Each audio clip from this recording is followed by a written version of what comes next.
What's up, Mira here. In this guide we'll go over Hammerdin build for Season 16. This guide will cover all the required equipment, spells and ideal stats. Now before we continue, just a quick reminder, if you haven't subscribed to the channel, please do so, it helps a lot. And now a quick overview of the things that have changed for Season 16 for all of you veteran players that want a quick summary and you want to go and farm some greater rifts. So first of all, Season 16, this is for all of the characters, doesn't matter. You get Ring of Royal Grandeur as a permanent buff. I hope I'm pronouncing that right. I'm not a native English speaker, so please forgive me if I'm not. And that means that you can have 6 set bonus with 5 pieces of the set. That's pretty cool. That means that you can throw in one more item instead of using 6 pieces of the set or using Ring of Royal Grandeur in a cube or wearing it, so yeah. I think you can throw in Lauric probably, or something else if you want. If you have any idea what would be a good thing to throw into the mix, please let me know in the comments what you are using. I'm using Lauric and I'm using Hammer Jammers, so you can either cube Lauric and use Hammer Jammers depending what roll is the higher, so you wanna use the thing that gets better roll in your equipment. What if you don't get a good roll, use it in a cube, because in a cube it's going to get a maximum roll. You probably know, but if you're new to the game, it's a pro tip.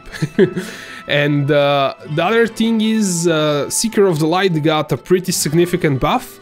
So now the last set bonus, it used to say increase damage of blasted hammers by 2000, now it's 12,000, that's 6 times more, which is huge. And that means that this set is pretty competitive for with the other sets now. Actually all the sets are pretty good at this point. And since this set is, you can get it as a season reward, it's pretty nice to try it out, at least, in my opinion. And now let's kind of dive a bit deeper. If you haven't played Crusader before or haven't played this build, then you're in the right place. We'll go over all the spells, how everything works, and I'm kind of going towards not just telling you equip this, and it's going to work. I want to explain you why this works, how it works, if that makes any sense. So the second piece of well, with the 2 set bonus you get every use of the blasted hammer that hits an enemy reduces the cooldown of falling sword and provoke. So with this we know that we're going to be using blasted hammer, falling sword and provoke. So what is a blasted hammer? Well, you probably know that since you're looking for Hammerdin build, but those hammers flying around, that's blasted hammer. Second thing that you are going to be using is falling sword. That's the thing that you see me use to move around the map and also hit the enemies. It's pretty important to land on them, and you'll see pretty soon why. You can already see it actually. Rapid descent reduces the cooldown by 1 second for each enemy hit by falling sword, and there are more stuff with this for if you hit them, hit the enemies, it's better for you. So definitely try to land into a big pack of enemies. Now that can be scary because you are asking for it to die when you land on a big pack of enemies, especially if there's a lot of stuff laying around on ground, like some poison, arcane and all that nasty stuff. So definitely try to land them, but also be careful. And the third spell that gets buffed by set is Provoke. Well, it gets its cooldown reduced by Seeker of the Light. So this is going to give you wrath regeneration. It's also going to taunt enemies to attack you. That's not necessarily important for us, but taunted enemies also have their attack speed reduced and their movement speed reduced, so that's cool. And now let's move on to the next set bonus. So the next set bonus says you take 50% less damage for 8 seconds after landing with the falling sword. If this wasn't there, falling sword would be a suicide, basically. So even with that 50%, it's still, if you land into some nasty stuff, you're going to die, so be careful. And the last set bonus, we already went over it. It's going to buff your Blasted Hammer and Falling Sword damage. Falling Sword damage, not important, but Blasted Hammer, really important. So you get a huge boost in damage for Blasted Hammer. Now, what piece of the set you should go for first? Well, you get, actually, that's not something that I should be covering for this season, since you're going to be getting it for season reward. But if you're playing for next season, you're looking this for season 17, you probably will have to use Secret of the Light Head, because you probably won't have Ring of Royal Grandeur as a bonus. I don't think you can slide it in anywhere else, so you have to use 6 pieces of the set. And try to maybe go for gloves first. I don't know, I like to go for gloves, but you can go for chest piece. That doesn't matter in this instance. For Condemn, I recommended going for headpiece. I was going to kind of cover that here, but since you get that all the set pieces from Journey, it doesn't matter. So, but what stats should you look for? Let's go over that. So, for boots, you can get increased Blast Hammer damage on them, which is huge. Definitely try to get that. Strength, Vitality, Resistances, that's pretty much standard. And for pants, you should go Strength, Vitality, Resistances, and that's pretty easy to get, nothing that special. For chest piece, try to get Strength, Resistances, and you might try to get percent life, because percent life is more valuable for if you have lots of paragons, because you can always get Vitality on paragons, but percent life you can only get on gear. So definitely a better stat for endgame, in my opinion. For hands, you want to go with definitely get crit chance and crit damage. You can get area damage, resistances, that's all cool. Now area damage is something that is for end game. You definitely do not prioritize this. So if you get good gloves that have crit chance, crit damage and resistances and strength, you will use them until you have lots of paragons. Then you reroll the strength into area damage, but don't reroll it straight away. If you somehow get area damage there, then keep it there. If crit chance and crit damage are good rolls, and it, yeah, like you can reroll strength to resistances or vitality, it depends what rolls. But yeah, so this is kind of the ideal situation, but this is something for endgame. Just keep that in mind. For shoulders, you can again, I already explained area damage, I won't get into that anymore. So definitely get resistances and percent life. It's going to roll strength probably. Primary, we gone over this already. So what about the unique stuff? Lowry Crown is what we have for this season. Throwing in there. Definitely try to get life per hit, that's huge. Crit chance is also pretty good. Resistances, if you can. Of course, keep the primary stat if you cannot get this ideal version. It's okay to, let's say, throw out resistances and definitely try to get life per hit, because that's pretty good for survival. For damage, of course, crit. And I mean, all of these stats are perfect, but if you needs to, if you cannot get them, have strength and have 2 of those at least. So I would go for life per hit. That's my priority. Now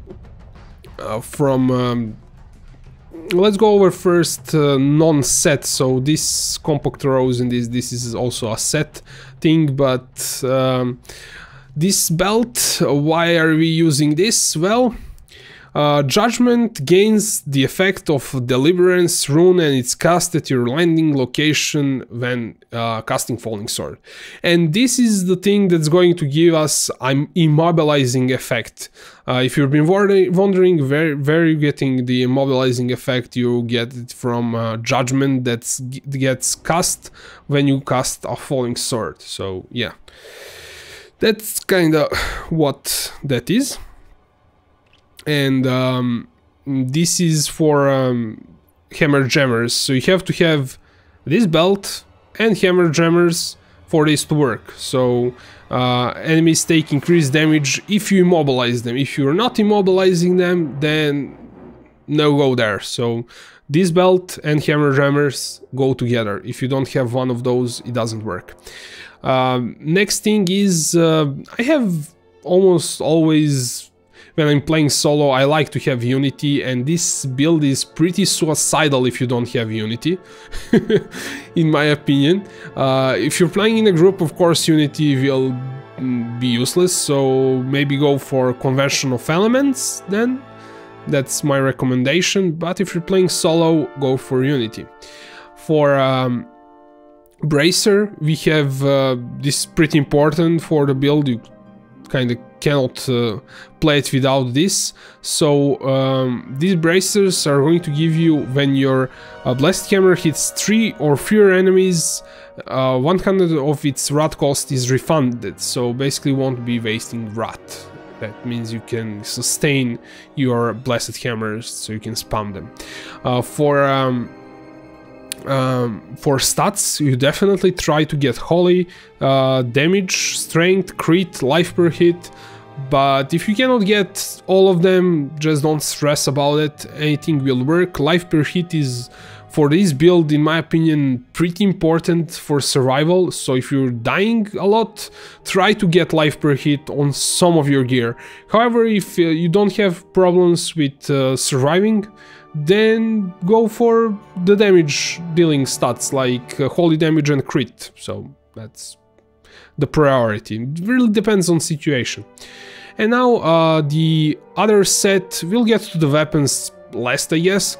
We have compact rows and travelers.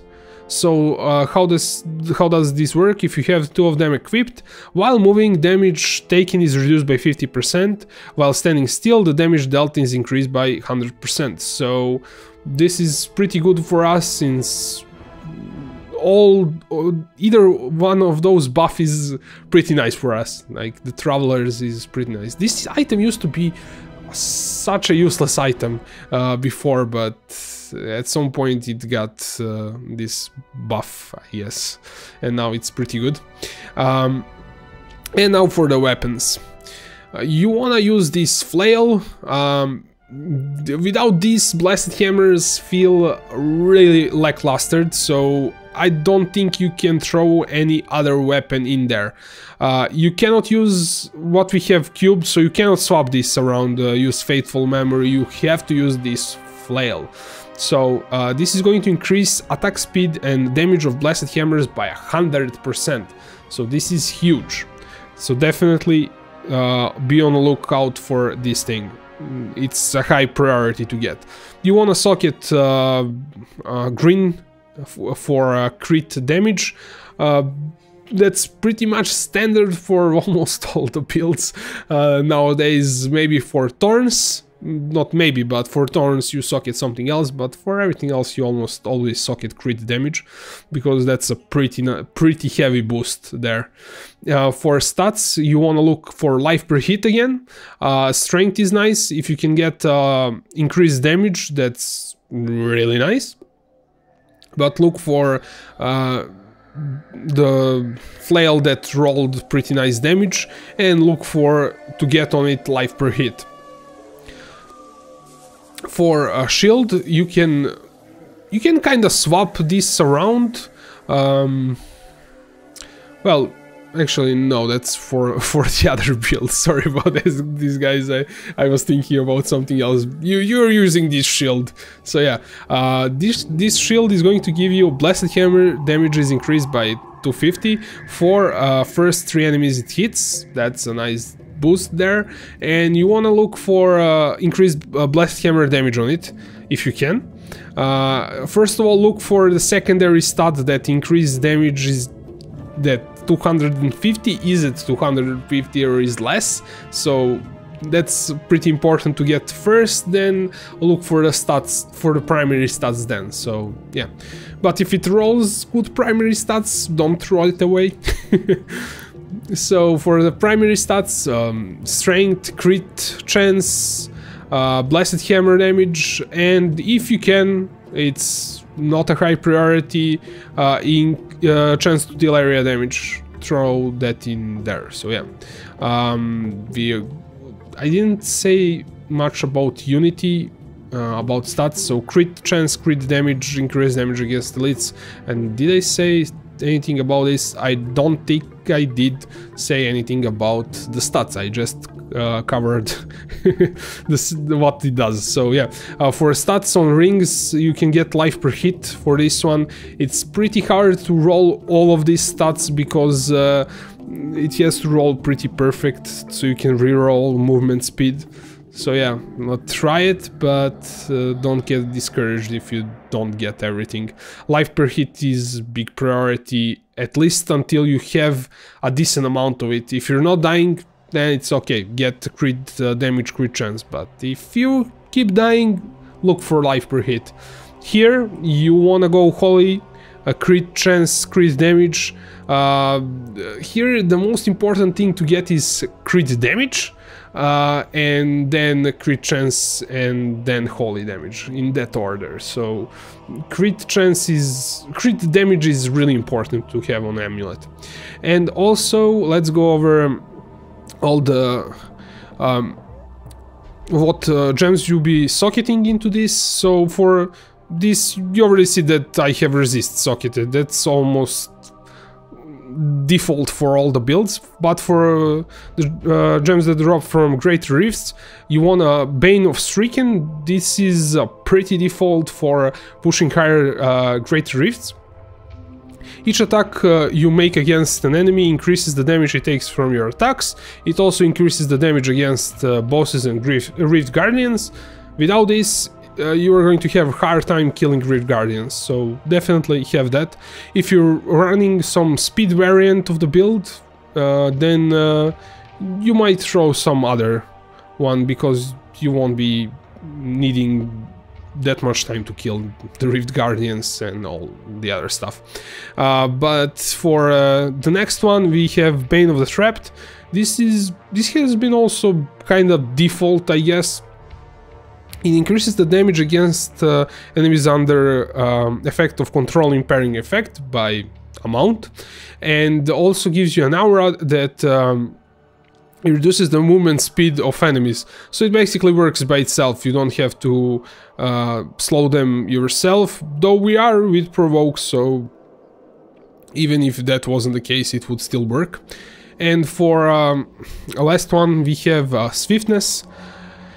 Getting swiftness, every attack gains swiftness with every attack, increases your attack speed by 1% and dodge by amount for 4 seconds. This affects attacks 15 times, so 15 attack speed, and you also get cooldown reduction per stacks, so that's pretty good for spamming your hammers. Maybe you can throw in some other one. If you are, please let me know in the comments what would you recommend for me and for the other people that are watching this video. So yeah, so we kind of covered all the equipment. Let's look at the cube.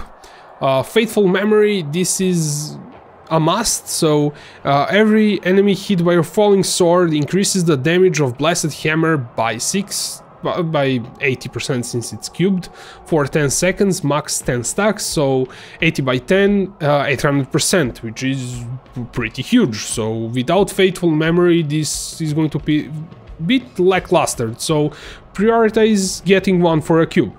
Hammer Jammers already covered. We have Zodiac. This is going to reduce the remaining cooldowns of one of your skills by 1 second when you hit with Wrestler Spending Attack, and that's with Blessed Hammers. So every time we hit something, it's going to reduce the cooldown of our Accurate Champion or our laws, basically from everything. But we also get reduce the cooldown of Falling Sword and Provoke by the set bonus. So everything is going to be, the cooldown is going to go down pretty fast when you're hitting something. And now kinda let's go over the spells. So Accurate Champion, this is a stapler for almost all of the Crusader builds because the Prophet rune is insane. So what this does, it increases your damage by 35%. It also gives you Wrath regeneration for more sustain, so you can spam your spells. And the Prophet rune gives you additional armor. It also gives you something that's really OP, and that's the first time you take a fatal damage while Accurate Champion is active, you will be returned to full HP. So that's pretty nice.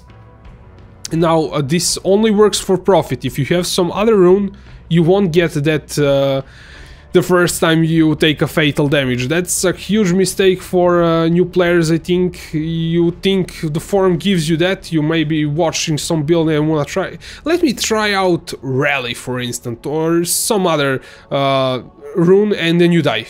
And then you're like, why did I die? Well, that's because you're not using Prophet. This is the only rune that you're going to be using on Accurate Champion, basically. Just equip it and forget about it. I tried messing around with all of other runes, trying to make them viable. It's not viable at all. The second thing is Law of Valor. This is going to give you attack speed, which is pretty nice for us. It's also, you want to take rune critical, which is going to give you more crit damage. Crit damage are always nice. And you can only have one law equipped. That's a thing. I would like to have more, but you get one. Falling Sword, you launch yourself and then you fall on the enemies. Since we have that belt, we are going to also immobilize enemies by passing judgment on them.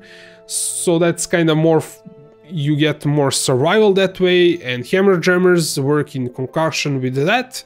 So yeah, Falling Sword, try always to land on big group of enemies. Next we have Iron Skin. This is going to give you additional survivability. I think you can go with Steel Skin, or you can go with Flash if you wanna pass through enemies and move a bit faster. If you're doing a lower level rifts, definitely give Flash a go. But however, if you're higher levels, I think you will need that extra duration from Steel Skin rune. Blessed Hammers, you want to have Limitless on them for extra damage. That's no-brainer. Other runes, there's a rune, so Blessed Hammers follow you around, but that's not as good as Limitless. Like, this damage boost is really good. We already went over Provoke a few times already. So yet additional Wrath generation, slow them down, and everything is nice. For passives, we're using one-handers, so you wanna go with Favor. That's going to give you attack speed cooldown reduction. Indestructible for additional survivability. If you die once from this, I mean, you get revived once from form, you have still one more time to die by and be revived by Indestructible. But don't think you are indestructible, you are pretty squishy with this build actually. Then we have Holy Cause. This is also one of those things, if you're running any holy damaging skill, definitely a no-brainer, because it's going to give you additional damage, and it's also going to give you life regeneration. You're going to regenerate 1% of your total life when you deal a damage with a holy skill. Now, since we're dealing a whole bunch of damage by our hammers, That's really good for us.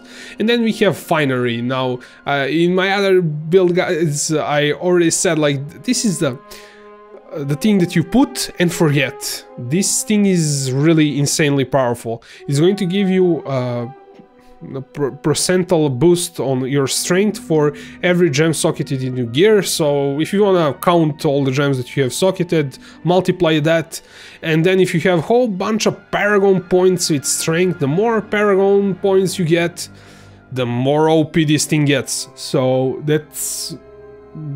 maybe if you don't have a lot of strength, maybe you can put something else in the beginning, but there's no way that you can put something else and be more powerful than this. So as soon as you have all the sockets on your gear, finery and forget about it. So guys, this is all for this video. I really hope that you're enjoying and that I explained everything, well, pretty well. I don't know if I explained everything perfectly, probably not. So if you have some questions, please leave me a comment below and I will try to answer it as soon as possible. So thanks for watching and see you in the next one.